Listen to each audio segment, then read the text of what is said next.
11મા અધ્યાયનું મહાત્મ્યમય ફળ।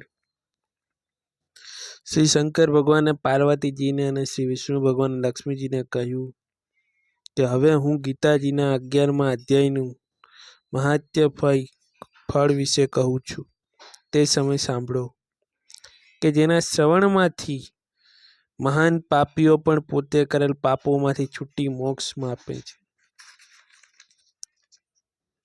પૂર્ણકાળ વિવાહ મંડપ નામના એક નગરમાં હોલિકા નામનો એક ખેડૂત બ્રાહ્મણ રહેતો હતો।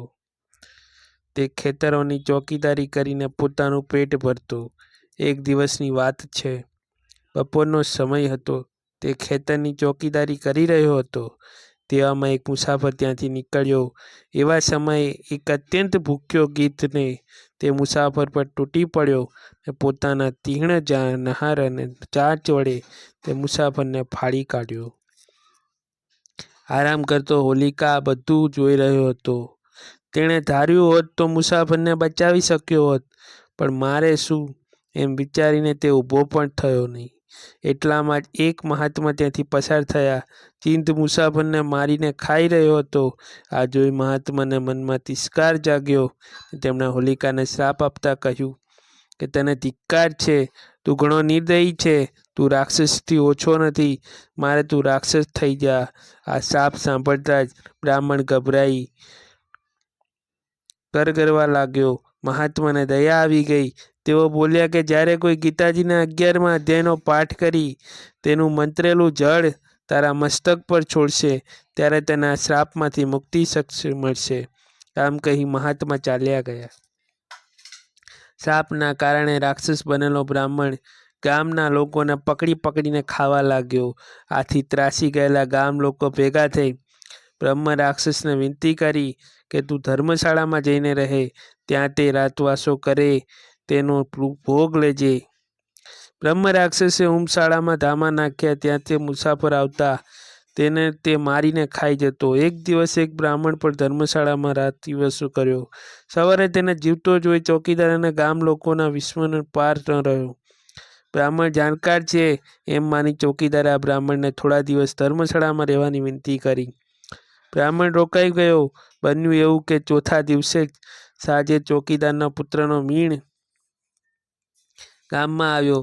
ચોકીદાર તેને જાણતો નહોતો, આથી તે કીદાને અને મુસાફરો સાથે ધર્મશાળામાં મોકલી દીધો।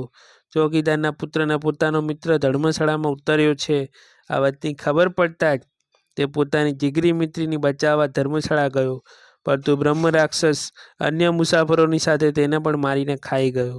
આ જોઈ ચોકીદારને હોશ ઉડી ગયા। તે રાક્ષસને કરગરી કહેવા લાગ્યો કે મારા પુત્રને તેમજ તેના મિત્રને તું સજીવન કર। તું આ બ્રાહ્મણ નથી મારતો તો આ બંનેને તે શા માટે માર્યા? ત્યારે બ્રહ્મ રાક્ષસ બોલ્યો કે આ બ્રાહ્મણ નિત્ય ગીતાજીના 11મા અધ્યાયનો પાઠ કરે છે, પરિણામે હું તેને મારીને ખાઈ શકતો નથી। જો આ બ્રાહ્મણ ગીતાજીના 11મા અધ્યાયના મંત્રથી 7 વાર અભિમંત્રિત કરેલ જળ મારા પર છાંટે તો મારો ઉદ્ધાર થઈ જશે। આ સાંભળી ધર્મિષ્ઠ બ્રાહ્મણે તત્કાળ ગીતાજીના 11મા અધ્યાયનો જળને અભિમંત્રિત કરી રાક્ષસ પર છાંટ્યું તો બ્રહ્મ રાક્ષસ તેની યોનિમાંથી ઉદ્ધાર થયો, સાથે બે મિત્રોને પણ મુક્તિ મળી ગઈ। વૈકુંઠ લોકમાં દૂતો વિમાન થઈને ત્રણેય લેવા આવ્યા। જો ચોકીદાર રડતો રડતો પુત્રને રોકવા લાગ્યો। પુત્ર બોલ્યો કે ગીતાજીના 11મા અધ્યાયનું શ્રવણ કરવાથી અમને મુક્તિ મળી છે, વળી આ સંસારમાં મેં તો કોઈ પોતાના કર્મ અનુસાર આવે છે ને જાય છે। આજે અમે જઈએ છીએ, કાલે તમારે જવાનું છે। કેટલી વાર તમે મારા અને હું તમારો પુત્ર રહી ચૂક્યા છીએ, માટે હવે તમે મુક્તિનો ઉપાય કરો। ગીતાજીના 11મા અધ્યાયના પાઠથી આ બ્રહ્મ રાક્ષસ જેવાનો પણ ઉદ્ધાર થઈ ગયો એ તમે જોયું। હવે તમે પણ નિત્ય ગીતાજીના 11મા અધ્યાયનો પાઠ કરવાનો સંકલ્પ કરો। આમ કહીને તે ચાલ્યો ગયો। ચોકીદાર નિત્ય ગીતાજીના 11મા અધ્યાયનો પાઠ કરવા લાગ્યો અને કાળે મૃત્યુ પામ્યા બાદ વૈકુંઠ પામ્યો। જય શ્રી કૃષ્ણ, જય માતાજી।